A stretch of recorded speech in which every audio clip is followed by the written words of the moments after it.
Match number 12, Sweden বনাম Tunisia.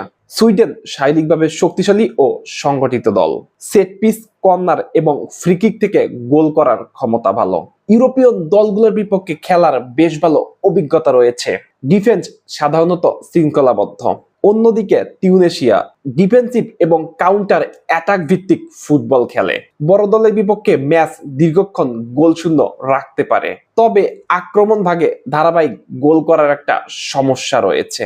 এমনকি শক্তিশালী ইউরোপীয় দলগুলোর বিপক্ষে গোলের সুযোগ তৈরি করতে বেশ কষ্ট হয়। এমনকি বল দখলে পিছিয়ে পড়লে ম্যাচে ফিরে আসতে বেশ সমস্যা হয়। এই গ্রুপে নেদারল্যান্ডস ও জাপানের মতো শক্ত প্রতিপক্ষ থাকায় সুইডেন প্রথম ম্যাচ থেকেই আক্রমণাত্মক খেলে 3 পয়েন্ট বের করে আনার চেষ্টা করবে। তবে টিউনেশিয়া ম্যাচটিকে কঠিন করে তুলবে, কিন্তু 90 মিনিটের খেলায় সুইডেনদের মান ও অভিজ্ঞতা ম্যাচে পার্থক্য করে দিবে এবং এই ম্যাচে সুইডেন জয়লাভ করবে।